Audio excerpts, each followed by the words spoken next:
Greetings, everyone. Good morning, good afternoon, good evening, wherever you're at. Welcome again to the Helali Show. I am so honored. It's such a big pleasure to have my brother, my good friend, my colleague, of course, Chay Bowes, RT journalist, geopolitical analyst, influencer, all of the above and more. He'll, I'm sure, go into details, but it's great to have you on the show, Chay. Thank you so much for coming out. Great to talk to you, Chris. Always good. Always a pleasure. Always a pleasure. So there's a lot going on these days. Last I saw you in Moscow, the world was a bit more peaceful and a bit more rational. All bets are off now. So we've got over 1,000 people watching live now. Greetings to everyone. Tell us about how you feel. Just your opening statements about what you think is going on, your opinions, your perspectives, all of that that's happened in the past 10 days or so. Yeah, well, I think it's a case of we did think it was coming, but you always kind of hope that common sense will prevail. You hope that the powers that be, even if you got this very bellicose sort of theatrical Donald Trump, right, at the helm, you always hope that there's wise sort of voices in the background, that there's good counsel there, that the Americans realize that these, perpetual interventions don't really work. I mean, I've been posting for, a couple of months now, really, that, Iran isn't Venezuela. I mean, it's geographically not Venezuela. It's historically not Venezuela. It's culturally, militarily, it's like regional power-wise. It's just not Venezuela. But I think in some ways, I feel like the Americans, it's like a gambler in a casino. They've had a couple of what they perceive as easy wins in Venezuela. And, maybe, with this, I'm going to solve 8 wars thing, which is, it's kind of diluted in some ways, this idea that he solved 8 wars. But this peace president stuff, I think I get a sense that seeing what's happening now and the very serious voices I listen to coming out of Iran, serious sort of objective observers, which I would consider myself to be one in at least some small part, and yourself and our colleagues and friends. I find it really hard to believe that the Americans are believing their own propaganda around this. We are the greatest Navy, all these kind of, America, the bald eagle, all this sort of messaging, all the sort of theatrical Hollywood style PR bump on it, it's almost very juvenile. And I think there's a sense that people like Pete Hegseth, who, I was just yesterday talking about, was against this type of war.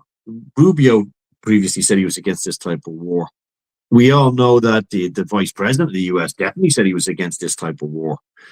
They're all now on board with this thing. And I think that because they do a bit of shock and awe, or double what shock and awe was in Iraq, that means they're going to, destroy the Iranian Navy. I mean, whenever the Iranians left inside of American satellites and American observer drones, and, you'd imagine they knew it was going to be hit. I mean, there's nowhere to hide these ships in the Iranian Navy. So I would imagine the Iranians, who built a military and a sort of a defensive arsenal of weaponry and thousands of kilometers of defenses along their border, on their coast, have a very disciplined and very well trained and very sort of ideologically motivated military.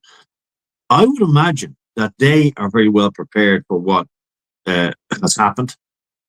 I'd imagine that they have a plan. I'd imagine that, as we've heard the Iranian foreign minister say, we're waiting for them to come and we're ready for them. I mean, to discount all of that as some sort of Iraqi style, awkward propaganda from the Iranian side. They don't seem very disposed to awkward propaganda. I mean, to me, it seems that they're quite serious people. And you have to ask yourself, are the people in charge of the Department of War serious people? I mean, you've got several Americans dead now, we know, and these are real people who won't go back to real families in the United States of America. This all began in the midst of a negotiation, which we were told was going well. Why strike your supposed adversary in the middle of negotiations that are meant to be going very well? It seems to me that negotiations were disrupted or somebody wanted them disrupted because maybe there could have been a peaceful resolution here. And who doesn't want a peaceful resolution? You have to ask yourself. That's looking for the bigger. So that's my sense is one of real concern that because the Americans, or at least the people in charge of the Pentagon and the Department of War and the White House right now, actually have believed their own propaganda on Venezuela. They think they're going to get an easy cakewalk in Iran. I'm very concerned about that. And because of my concern about that, I feel that they probably could escalate to a ground-based invasion or intervention, which would, without doubt, in my view, be a catastrophe for the US. Now, just one more thing. I heard Pete Hegseth consistently saying, we've got complete air superiority. Well, newsflash, Mr. Hegseth, you had complete air superiority in Vietnam. You had complete air superiority, really, in Korea. Well, you had a lot of Chinese and Soviet pilots fighting with the Koreans, but you did have air superiority. You had it in Afghanistan. You had it in Iraq. And we all know how those wars ended. You didn't win any of those wars. And again, Iran is not Syria, Libya, Afghanistan, or Iraq. It's far more potent, far more ideologically motivated country, culture. And it's not about whether you agree with the Islamic Republic of Iraq or not. I don't care if you agree with them. Let's talk about the reality of what you've taken on now. And the fact that on day 10, the Iranians are still destroying American infrastructure in the Gulf. They're still impacting hugely the very vulnerable economic equilibrium globally right now when it comes to energy. And they seem to have a plan. And I'm concerned that what we're told is the most powerful military in the world, I'm kind of concerned that they don't seem to have a plan beyond a couple of weeks worth. No military can impose itself on a country like Iran with standoff strikes.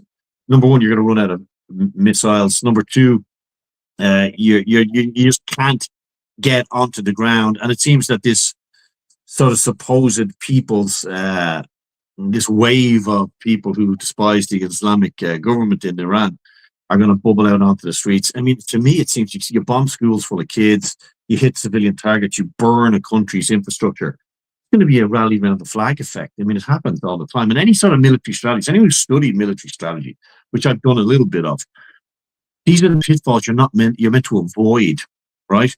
It just seems to me very amateurish. And that worries me because the potential for this to escalate from the American side. We've got the 82nd Airborne getting ready for a deployment.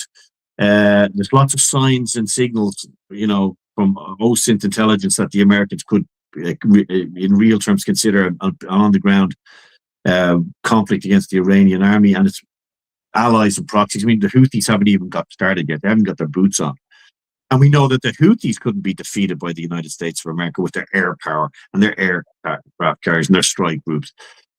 You got to really ask yourself, is there a plan? And for me right now, the most worrying thing is I don't think there's a real cohesive, well thought out plan from the US side.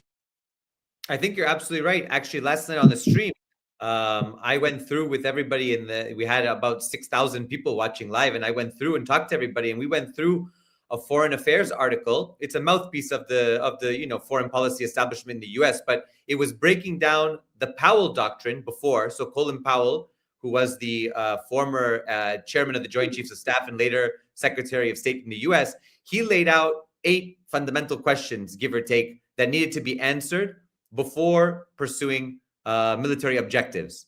And basically all 8 of those have been thrown out.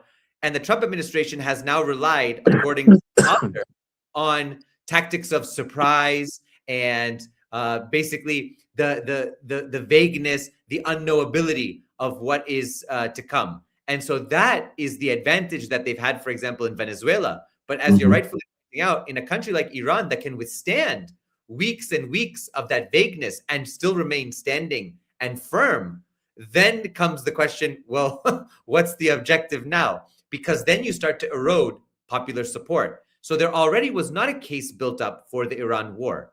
So one of the Powell doctrines was you need to make a case to the American people and there needs to be overwhelming support. Like, for example, Persian Gulf 1, the Iraq War and Afghan War, which had popular support given the attacks on 9/11. It was a rally around the flag effect in the reverse and the jingoism and everything like that. There's been nothing like that in this No, buildup. Nothing.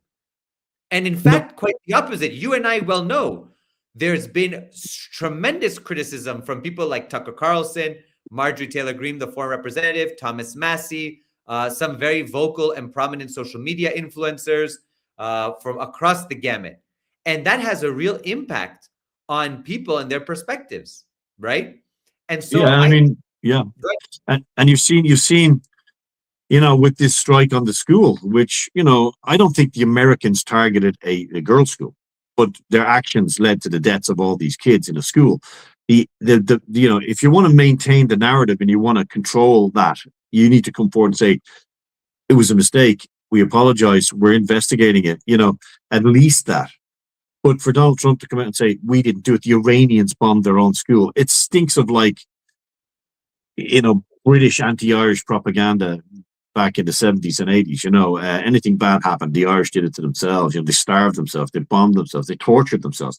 Like the old joke in the Irish pub about the Irish Catholic guy found behind a police station in a British army base in the north of Ireland. He had 92 stab wounds. He'd been hung, shot 42 times, and had all his fingers cut off. And went to the coroner's court in the UK, he said it was the worst case of suicide he'd ever seen. So there's this ridiculous sense that you can deny anything you want, but it's obvious that what happened is the use of this AI has obviously, it's in some way it's morally sort of franchised this killing of these kids, which is really remarkable and horrific thing. And as soon as you have people outright denying that, you're losing the moral high ground, even among, avid supporters of Donald Trump. Now, some of what he's doing domestically, he's done, well, in my view. Internationally, it just stinks to me. There's an interesting sort of meme and a sort of film of I think it's Wesley Clark, the general who's in charge of the second invasion of Iraq, as far as I recall, and I could be wrong, explaining how he was told, how he found out that they were going to invade, I think, 7 countries in 5 years, or 5 countries, 7 years. It's a remarkable piece of video. I suggest people have a look for it. Even on my own X, you can just search for Wesley Clark. And he just explains how he walked into the Pentagon one day and one of his subordinate generals pulled him aside and said, look, you do realize we're going to bomb Iraq? He said, well, why? And the general said, well, because we've got a big army and I've been told we have to bomb something. We got to get on with it and bomb that. He said, well, why have we found evidence? No, we found no evidence. We're going to invade.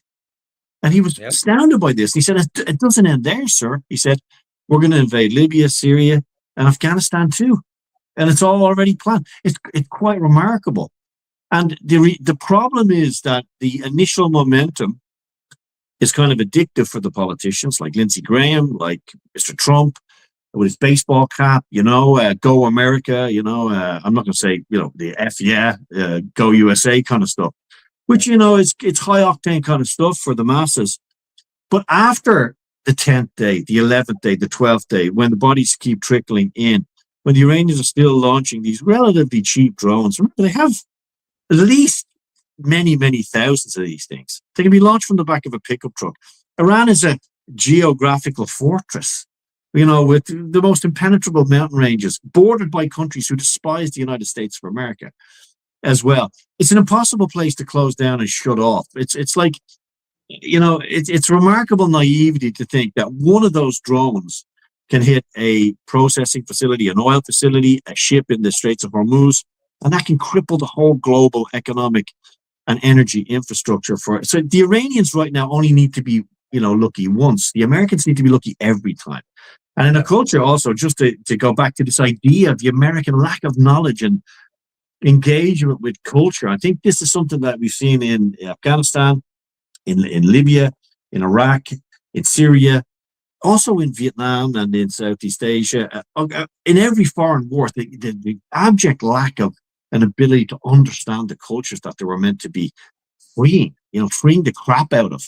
First of all, this idea that, they don't even know we're trying to help them. I think there's a sense like that right now in Iran, that they're completely discounting that a significant body of the Iranian population support their government. That's almost unheard of. It's like when you live in Russia, you understand how the West tells you you're wrong. When you say most people here actually support President Putin, they like him. Even people who disagree with him on some things support him because they think he's a great leader for their country and he thinks he's done a good job and they believe the war was inevitable, so they have to go and fight it. We don't like the war, but we started, we have to finish, blah, blah. They will deny you that reality. And I think in the United States of America now, they're cultivating this idea that anybody is, who disagrees with us is against us. They're traitors. They're pro mullahs. They're pro the ayatollahs. All this stuff. It's very dangerous. And that coupled with the sort of geostrategic ignorance, which I've seen, and I'm just seeing, I'm astounded by, being able to produce like a 3-minute video of Iron Man, Donald Duck, and G.I. Joe, an AI video. It's fine. That's great, but that doesn't win wars. That doesn't take a house or building on the edge of a massive city. That is Fallujah. I know guys that fought at Fallujah in Iraq. I know guys who were there. And, on the American side, I got to tell you, I know the friends of mine, one of the guys serving in the army. And, the reality of what happens on the ground is very far removed from some kid on a computer, with Movie Maker and some politician, saying, yeah, we've beaten them. It's game over. Their Navy is crippled. Forget about the Navy. How are you going to clear, Republican Guard out of the mountains? How are you going to stop the Pakistani Taliban and everybody else getting involved in this shit show when you kick it off? That's the reality. And it's that lack of, if you and I here on the stream on X are seeing these things, and I think that what we're talking about is based in fact, if we see it, how come nobody in the Pentagon saw it and said, look, guys, this is not a good idea. Keep talking. Maybe some pinpoint strikes. You want to knock some stuff out? Yeah. And remember, the last thing I'll say is, all of this was meant to be academic. Donald Trump told us that the Iranian nuclear program was completely vaporized. He said it was completely vaporized. Game over. Job done. If that's the truth, and he was telling us the truth, why in God's name are Americans coming back from the Middle East in coffins? That's a very good question, and of course, it bodes well in terms of our earlier conversation. To loop back to that, I want to talk about when you were saying about objectives and the fact that there are no clear objectives. The article was saying that Trump's doctrine is sort of based around flexibility. So we've seen him ebb and flow just today alone. So CBS news reporter tweets out, Trump is saying we're very close to the end. The price of oil goes from like 120, 115, all the way down into the 80s. And then now Trump gives a speech to the Republican, just an hour ago or so, gives a speech to the Republican congressional officials and says, well, actually, we're close, but not that close. And we have more objectives to do. And we're going to hit them hard. And I'm thinking to myself, this flexibility borderlines on complete lack of trust in the authorities, because 1 minute it's one thing, 1 minute it's the next. We have so many reels and clips of Rubio saying one thing to another, and then saying an opposite thing in the afternoon, and another one the next morning.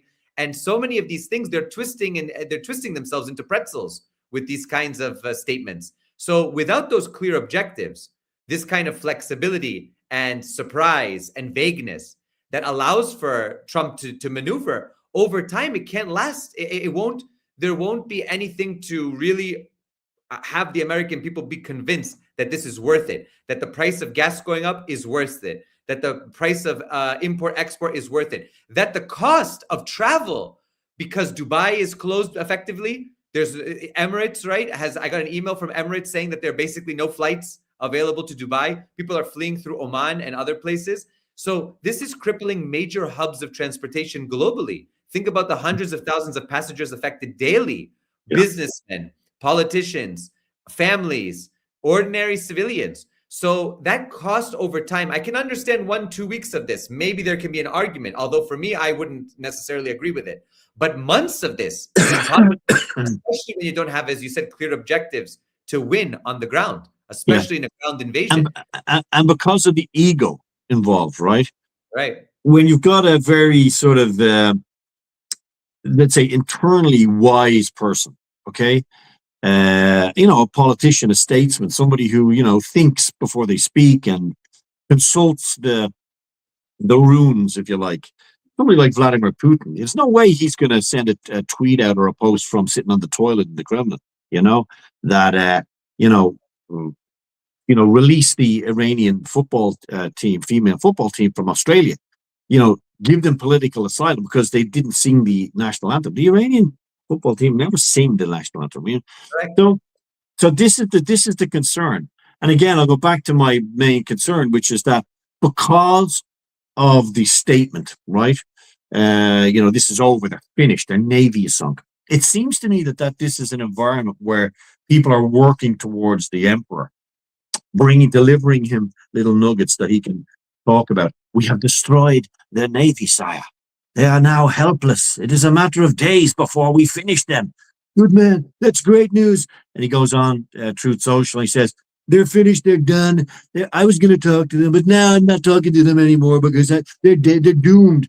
And, next minute you're looking at these, highly evolved Iranian missiles depositing their submunitions over Israel, no air defense. You're watching, highly valuable American radars getting vaporized by these cheap Shahed type drones. And you're kind of going, this stuff doesn't add up. But again, the psychology of this worries me. The ability to say, look, we might have got this wrong. So we need to maneuver. We need to pivot and say, okay, we're going to end the operation in 2 weeks' time and begin negotiating towards that point where you say the strikes will end. We're not going to strike any more energy infrastructure because it's bad for the environment. It's bad for the economy, blah, blah, blah, X, Y, and Z, and reverse out some way and then say, look, these are the things we want. And that would be the statesmanly like thing, the well thought out thing. But because this is an ego-driven project, as much as I like some things about Donald Trump, I'm concerned that because this is an ego-driven project, him as the executive power and him as somebody who's very prone to volatile reactions when he's told things he doesn't like, he doesn't want to hear. I remember, I think it was the Labour Secretary told him, gave him the unemployment numbers. He didn't like them, so he fired him, Who in the Oval Office is going to go up to Donald Trump and say, look, this is potentially a shit show, boss, okay? If you're in a position of leadership, I think it was Rockefeller said, always employ people smarter than you. It doesn't seem that everybody around Donald Trump is being cultivated in that space to give him really good advice. It seems to me that he's a very egotistical person, liable to taking grudges on. And it's that the energy of that needing to be right, needing to be the biggest boy in the room, the alpha male, may tragically lead to accelerating the conflict to get this win, to say we now control, it's because of Venezuela as well. It's because, in my view, the Venezuelan military never stood up to stand down. They're this meme about, their Russian air defense, it didn't work so well. So ridiculous. They weren't even taken out of the warehouses. They were destroyed. The Book M's were destroyed in their warehouses. I mean, they weren't even deployed. 5,000 shoulder-launched air defense missiles, Strela. One was fired. I mean, you can say, your super weapon disarmed everyone. Super weapon was hundreds of millions of dollars handed to senior Venezuelan generals who decided not to get out of bed that day and didn't issue an order to activate the air defense. That's how the Americans flew in there. And that's how now, the Secretary of Commerce of the United States is sucking out the oil and the gold out of Venezuela. That's how it works. I think that gave the Americans a false sense of security, particularly at the top of the pile, the executive commander. And this isn't Roosevelt. This isn't Eisenhower. This is Donald Trump. And because Donald Trump has been given these 5-day, 10-day, 15 days, he's a very frontal lobe kind of guy, it seems to me. He wants this win. And because of that, again, I'll go back to my main point. I think because of that, it's a very dangerous situation where he may say, well, we're going to go in. It's an amphibious invasion. We did it in Hiroshima. We did it in Nagasaki. We did it on, Iwo Jima. Everything is seen now, and I'm just really worried that because this quick victory, which they've already awarded themselves with, and you should be very careful when people start believing their own propaganda. Very, very careful. And that seems to be the motivation now.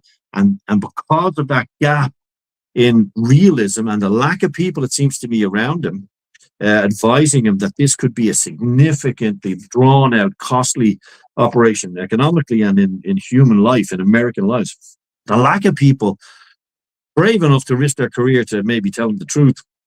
He may say, more. Let's send more attacks. Let's go in over the border. Let's build a coalition of the Arab states to invade, just like Iraq. We did it in Iraq, the coalition of the willing. Why can't we do it again?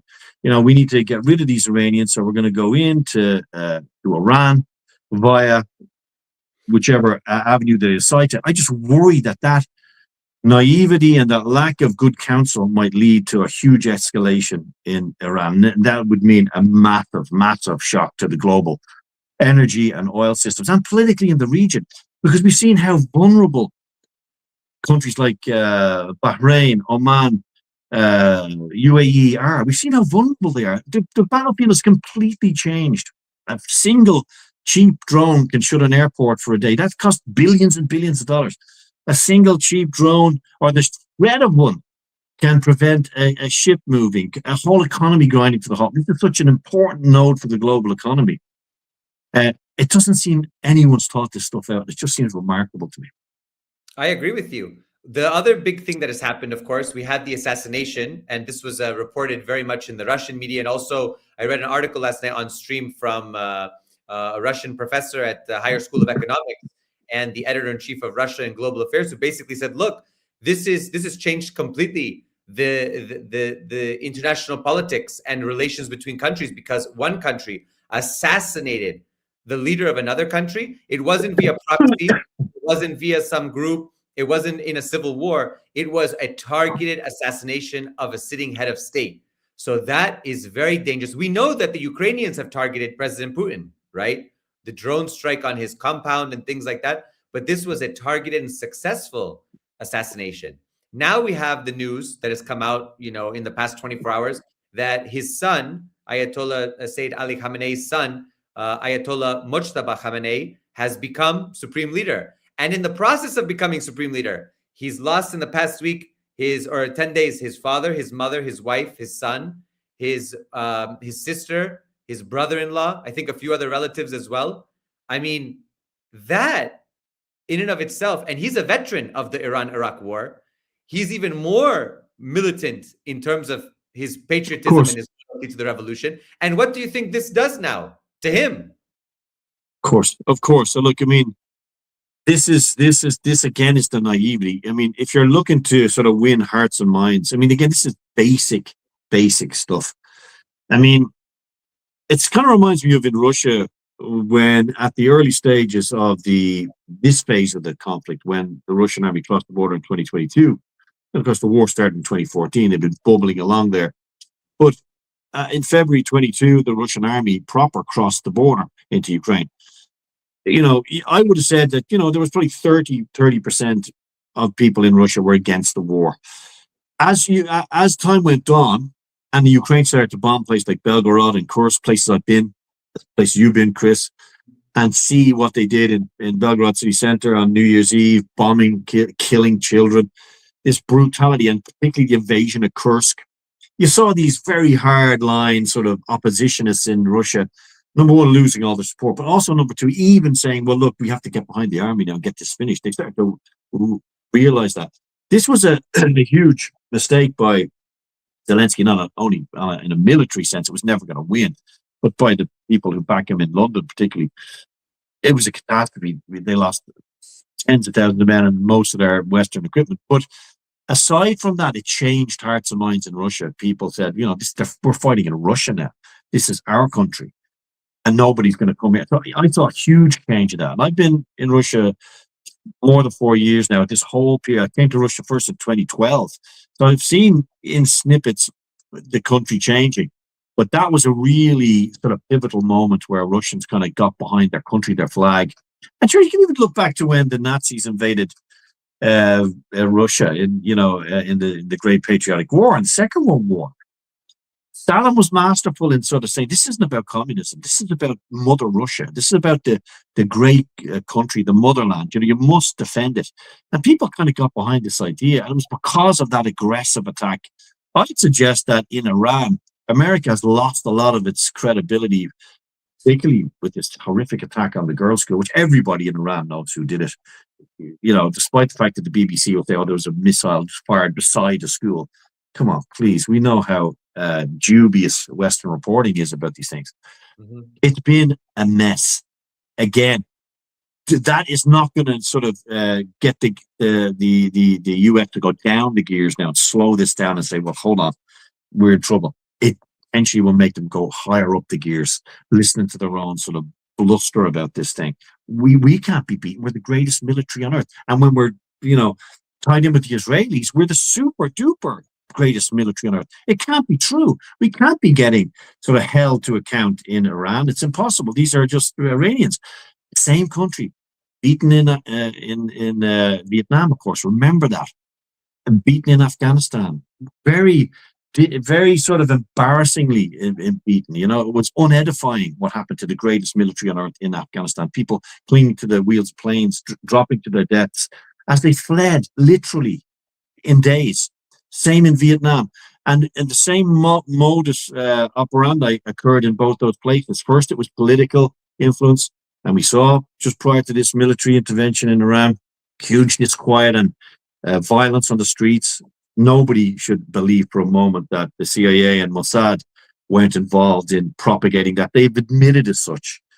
Soon after that fails, the military intervention begins, hoping to reignite the civil disobedience. Same things happened in South Vietnam, appointing a dictator. Same in Ukraine, depose the elected leader because he was more Russian disposed.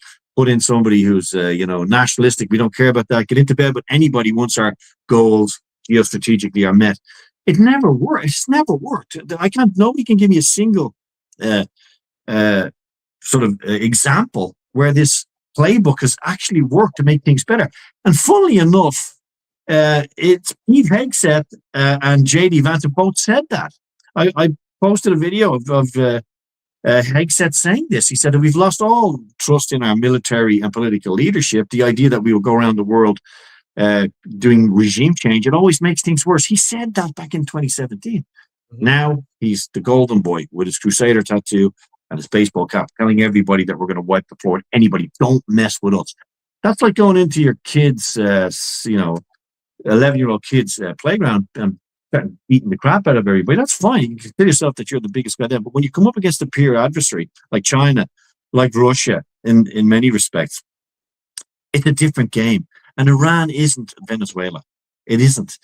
And remember, who actually defeated the Great American Army, which was probably a bigger army then than it is today, in Vietnam and in Afghanistan. This is remarkable lack of, the best predictor of future behavior is past behavior, but nothing seemingly has been learned in the Pentagon or in the White House. Nothing, absolutely nothing. You're absolutely right. Another thing that I wanted to address, because clearly there's been nothing learned. You brought up Ukraine now.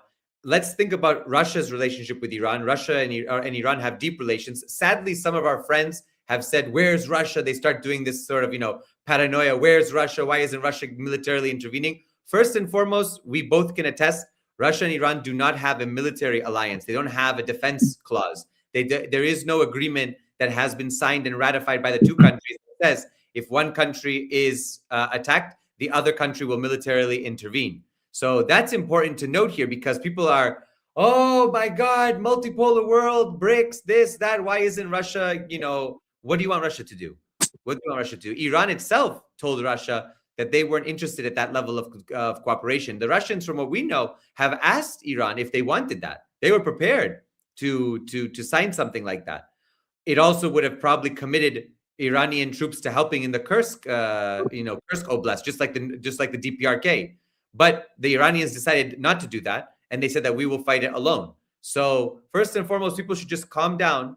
It's not that Russia is not a friend or betraying Iran. It's simply that their relationship does not rise to the level of defensive alliance, right, in terms of military alliance. But they are strategic partners.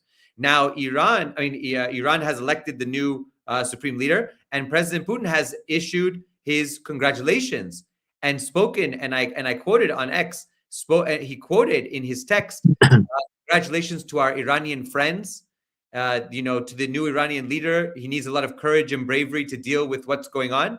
and that they are willing, they're happy to deepen cooperation and to continue on that path. So President Putin is very clear. Now, President Putin and Trump had a phone call today. And I'm sure you saw the news about that. There was a 1-hour phone call. We saw some reporting from Ushakov that he gave to the press here in Russia.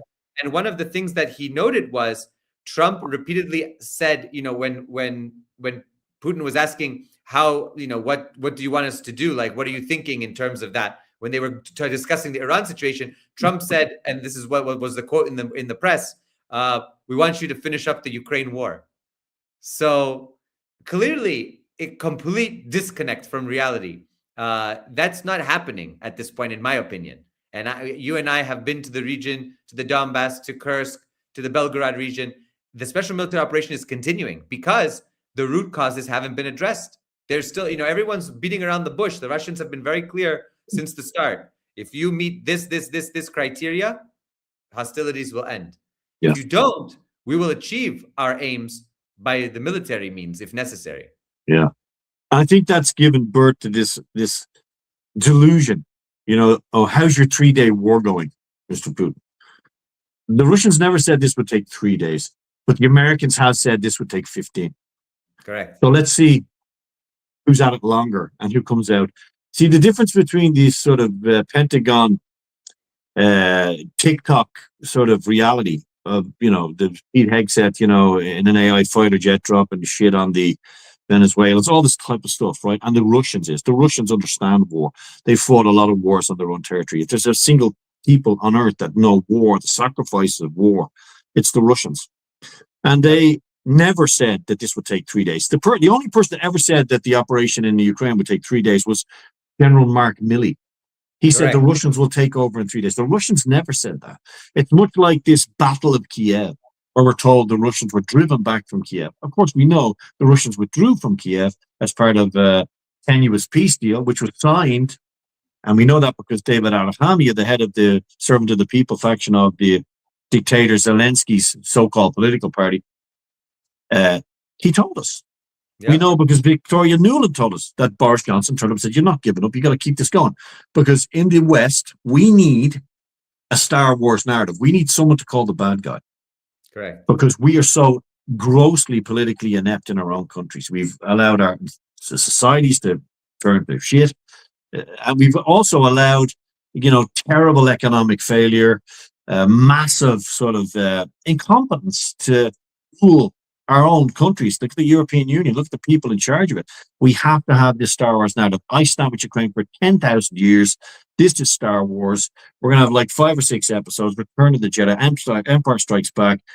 I even saw Anne Applebaum, the Polish foreign minister, Radek Sikorski's wife, this exquisitely sort of hollowed out individual, who writes for the Democrats and the US deep state, suggesting, the Ukrainians have taken back 34 square kilometers of territory along the front line.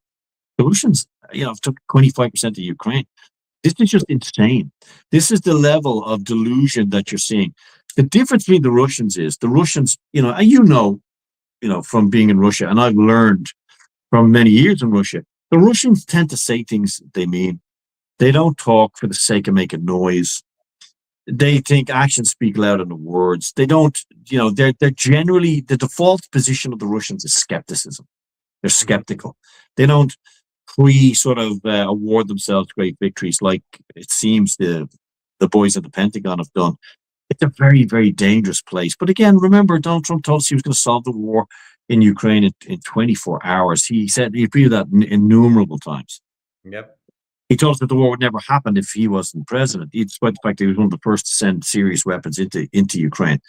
We've been told a lot of things, and talk is cheap, And again, as much as I respect some of the things he's done domestically in the US, I don't disagree with. It seems foreign policy is going to be the downfall of this man. And of course, you got to ask yourself, as you come towards a midterm election, a wartime president, it's a funky, sexy place to be when you're appealing to a base that is behind you whatever happens. You've got a significant portion of royalist, imperialist Persians in the United States. You appeal to all these different voting groups. You've got what was MAGA, which has now become a sort of a Trump sort of dedicated cadre. The real MAGA, the thinking MAGA people like Marjorie Taylor Greene and Tucker Carlson have peeled away and said, look, we just can't buy into this. We can give so much, but after a minute, if you're a thinking sort of MAGA person, this isn't MAGA, because you're directly saying we're going to go to war again. It's only going to take 10 days. No plan. And this is one of the fundamental things. And you know this as a military trained man. No plan survives contact with the enemy. It never does. It's impossible. Correct. Particularly not remember, these are the people of Xerxes. This is the Persians. These are not Arabs, which is something might be news to many of our audience. These are Persians. These are people, warlike people, many thousands of years of, artistic and cultural and scientific development. These are very intelligent, very proud people. And I think every time I hear the Americans say, you better surrender, I can feel them turning that, the offense of that, as much as we did in Ireland when we were told again and again that we were going to be wiped out by the British, we were finished, we were doomed, you'll do as you're told, you're this, you're that. That's all internalized and turned into a sort of a rage, a calculated rage. And I think the worst days of this conflict are yet to come for the United States of America. Very sadly, because I love the United States, I love Americans, I love you, you're my friend, I love so many of my friends are Americans. And I'm very disappointed in the early promise of the MAGA movement, which seemed to be so hopeful. We felt such hope that there was an awakening. But we have it on tape. No more war, no more intervention, make America great. Let's, spend the money on our own people. Let's. As soon as the real politic of international sort of engagement came, straight back to type, straight back to type. No difference, absolutely no difference. And that's really disappointing and very worrying. And again, my core concern with President Trump is also what I like him for, this idea that he'll come out and say things. He's doing a lot of things overtly than most American presidents did covertly. He's telling the truth about a lot of things, about the American machine, the American empire. He's very truthful about that. And his doctrine is one of, look, we don't like it, we vaporize it, or we turn it to our side. It's the empire. This is the empire. And on the other side of that, something that which is refreshing in my view is the honesty of that, whether you agree or disagree with it, is the danger of an ego-driven project in everything, in a business, in a family, in a relationship. And remember, Donald Trump is the head of a family. He's the head of a big family. He's a very powerful man. And if his ego is allowed drive this necessity for a big win, particularly as Russia and China very quietly align in the background, quietly behind Iran, as the economic pressure builds on the United States of America. Every day that goes by, Iran wins and America loses. They're telling you that every day goes by, the Iranians have less launchers. They have less missiles. They have less ships in the Navy. The Iranian Navy was a coastal patrol force, essentially. It was never designed to take on a vast Navy like the United States of America. So please don't tell people who are remotely educated about naval warfare or this type of ridiculous stuff. This is fine for a woman pushing a shopping cart across the car park of a Costco. It's fine, but doesn't wash in the serious world. And the problem is that ego is hungry for this win, and how many lives are willing to be sacrificed to sate that appetite for this win? That's my biggest concern, Chris. No, I agree with you. I want to ask you, speaking about that, I want to ask you, how do you think the Epstein files and the Epstein release have impacted the Trump administration and his legacy? Because as you know, I've been involved in the Epstein investigation. I've been involved with finding the second Black Book, publicizing it, also now working with the Congress on these issues. So I want to ask you, what's this legacy? And we still don't have all the full files yet. What's this legacy? We have people like Thomas Massie and many others. Marjorie Taylor Greene actually left office because of this. What's the legacy of this Epstein files? And people have called it's called Operation Epic Fury, and people like myself call it Operation Epstein's Fury, because this comes in the midst of the Epstein file release. You can tell by the charts, interest has waned from the Epstein files. And really, why would Trump be dragged into this quagmire when it was Netanyahu going back and forth trying to pull him in? Do they have something on him? What are your thoughts on this? Well, the first thing is, if I was defending Trump, I'd say, well, why did he release this tantalizing tranche of 3 million files if he was in it? That will be the defense. The president released them because there's nothing there. But then he held back 3 million files. That's not a good look. I mean, come on. I mean, it's quite amateurish, right? Better to just release nothing than release half. It's like saying, oh yeah, where were you last night? Well, I was you were meant to be home at 10 o'clock for your dinner. Yeah, well, between 8 and 10, I was at Joe's house. Check it out. Joe, where was I? He was at my place. Okay, but you didn't come home till 4 a.m. Where were you between 10 and 4 a.m.? I can't tell you that. I mean, what wife would you not be wearing the frying pan for that? For me, it just, whoever thought out this idea that will release half with very little about me in it, despite the fact that there's so many photographs of me with this man, etc. And again, we're dealing with an ego. We're dealing with this very egocentric person.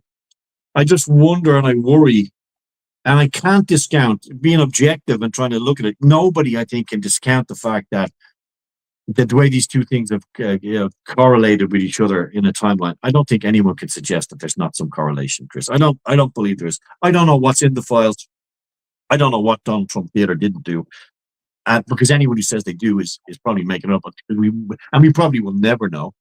But are the two things? Of course, because wars in the modern time, wars used to be fought, if you study the war, wars used to be fought for survival, dominance, resources, and religious glory. That's what they were fought for. This war has not been fought for any of that.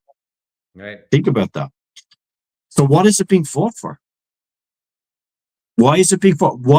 You're engaged in a negotiation with a country which is at the very epicenter of global energy stability. Now, one thing some people say, which isn't often seen, which is hidden in plain sight, is the fact that today in Europe, LNG, liquefied natural gas, is 6 times more expensive than it is in the United States of America. Post the destruction of the Nord Stream pipeline, who is the biggest supplier of LNG to Europe? Yeah, it's the United States of America. So this idea of, in the post-war period, keep the Russians out, keep the Germans down, and keep the Americans in. This was the doctrine, many say, around the Marshall Plan. The Marshall Plan wasn't like, oh, we're going to help Europe, we're going to give you everything you need, and we're going to, rescue Europe, save Europe, and keep the communists out. It was also about economic domination and making sure that the previous great power in Europe, Germany, was kept as a vassal state. And they've continued that through ensuring that these vassal-type politicians have led Europe, other than maybe Gerd Schroeder and, Helmut Kohl, potentially. But in the post-Cold War period, these very banal, useless corporate sort of management-type people have been in charge of Germany. That's not an accident.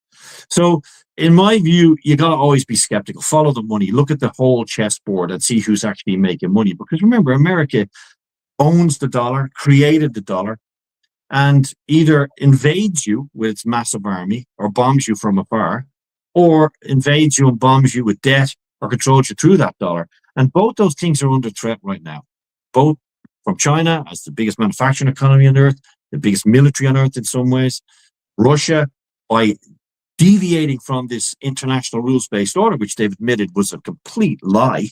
Mark Carney, the Canadian, sort of said, yeah, it was all a lie. We all pretended about it because it suited us. Russia deviated from that across the border into Ukraine. It saw an existential threat. Now we've seen how the United States is behaving. Isn't it remarkable that Russia isn't being, that they're not, absolutely publishing front page or full page articles in the New York Times, the Washington Post saying, look, Russia, we're sorry, we were full of shit. Look what we've just done in Venezuela. Look what we're doing in Iran. Might is right. We do what we want. You didn't do what you want. You didn't turn the great cities of Ukraine into Gaza. But you were called war criminals.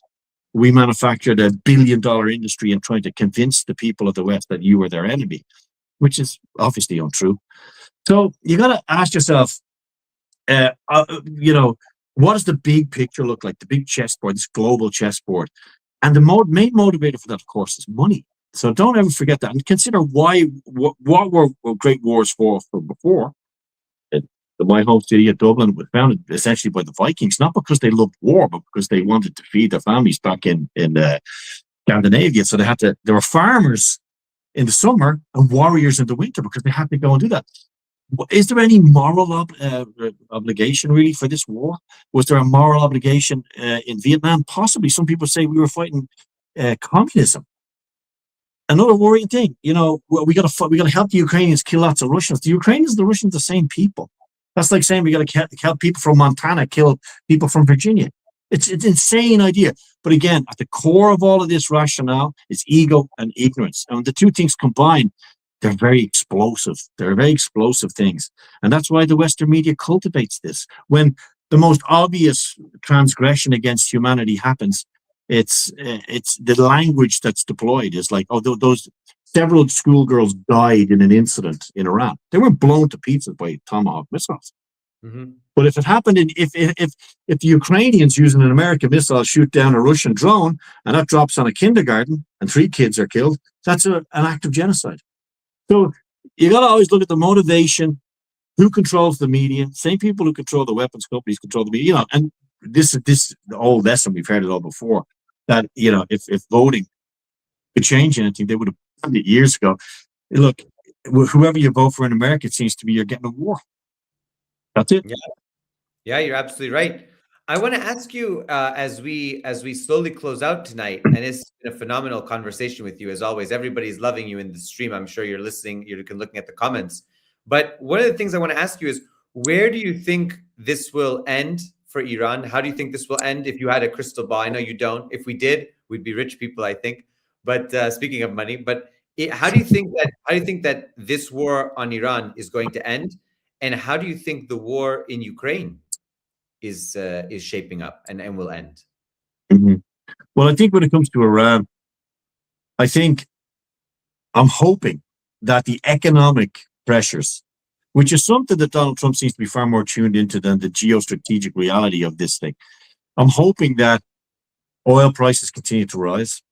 I'm hoping that, and not because it will mean all of us pay more, but I'm hoping that the economic pressures will be felt by Donald Trump. He seems to be more acutely aware of those and the American economy, and that he will feel pressure from that. And in some way try to say, well, look, we've achieved some goals and then we're sort of winding down and we're going to start talking to the new leadership. But then again, why would the new leadership who were talking to the Americans and then were killed in the middle of the negotiations? Remember, the Israelis bombed them, I think, as well, in the middle of the negotiation. Why would anybody with a remote sense of self-preservation begin to engage now with the United States or Israel in any kind of negotiation? It's quite clear that they just want to kill anybody they disagree with. I mean, this is remarkable. Remember, we've been told that the great democratic powers are, saving us from evil people. It's not the Iranians that's wiping out the 3 tiers of the Israeli cabinet or 3 American presidents. I mean, so you got to just see it for what it is. Sometimes you got to like shake your head and do a handstand and look at things from the other angle. You got to remember, this is the great project of freedom and liberty, much like Ukraine. We've been told that we're defending Western people have been told you're defending freedom, liberty, and democracy in Ukraine. There hasn't been an election in Ukraine since 2019. Okay, absolutely insane. There's no liberty. There's no free press. There's no democracy. There's no freedom of expression. The language is banned, the religion is banned. So it's a complete anachronism to suggest that this is what it is. This is about trying to destabilize Russia. It's failed. The war is essentially over.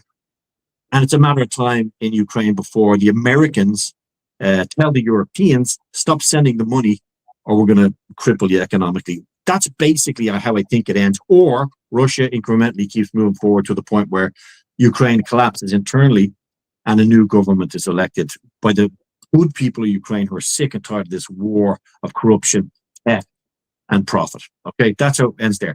Hopefully, in Iran, the Middle Eastern countries, of which Donald Trump seems to have some relationship as well, will start knocking on the door and saying, listen, friend, this is really bad for business. We can't get people on planes. We can't do our thing with energy. We're suffering. We're struggling. We need you to end this.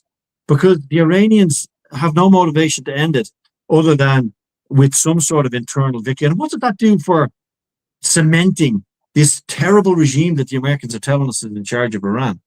If the Iranians come out of this on top, it's a vast win, not only for the Iranians, because the Americans are still telling you that they won in Afghanistan. There's people who say, well, Afghanistan was technically, we achieved our goals in Afghanistan.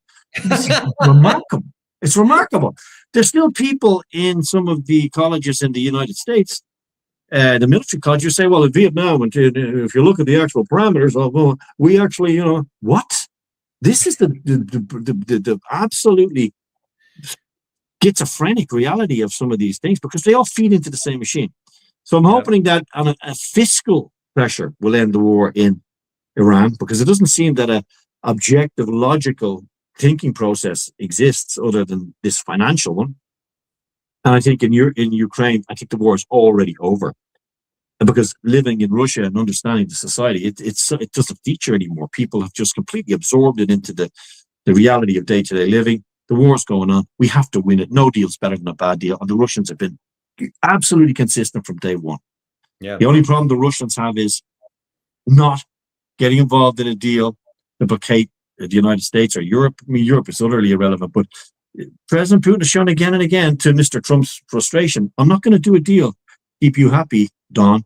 This is going to be a deal that makes sure our grandkids and kids don't have to fight this war against these lunatics in Lvov and Kiev again. We're not doing it. We're finishing it, and we're finishing it on the basis that we don't have to do this again. We're going to get on with living our lives and our housekeeping on the other side of the country, which is another discussion maybe. But I think that's how it goes, Chris. And again, what do I know?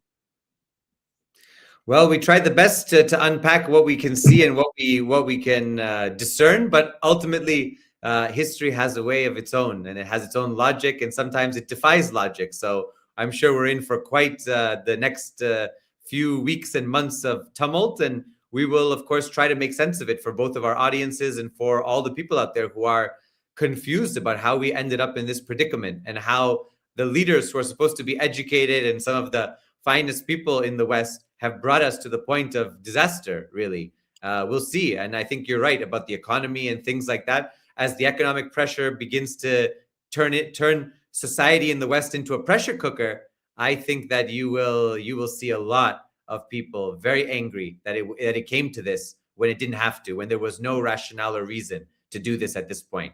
So I want to thank you. I want to thank you, Chay. Shay's, my brother, my colleague, and I'm so happy that we were able to do this. I look forward. Everyone's excited to have you here. Thank you for all the love for Chay. Please follow. If you're not following his channel, please follow his channel. Follow his show, Moscow Mules. Follow. He also has a show on X that he does. Follow everything. Keep in touch with him, and we're definitely going to have him back again soon. And also, I'd love to join him on his shows as well, and for us to continue this collaboration, because we want to continue to bring you the truth and a really deep analysis to a lot of the things that are impacting all of you and all of us these days. So thank you again, Chay, for everything. If you wanted to say any final closing words or where people can follow you, please go ahead. Yeah, you can follow me on X, is where I do most of my stuff. It's at O'Shea, you can see it there. And I have a small YouTube channel, which I'm trying to build. So if you want to follow me there too. And we're doing the Chay Bowes show on X once, twice a week now. And the Moscow Mules. You want to have a laugh, you want to sort of, enjoy it. That's on a Sunday, and it goes out on our X feed as well. So join us. Awesome. Definitely join. And we're going to try to build up his YouTube channel along with ours. And we're going to rise together as we continue to bring the truth in this fog of war and fog of misinformation and disinformation coming out of the West. So we try to bring you the truth.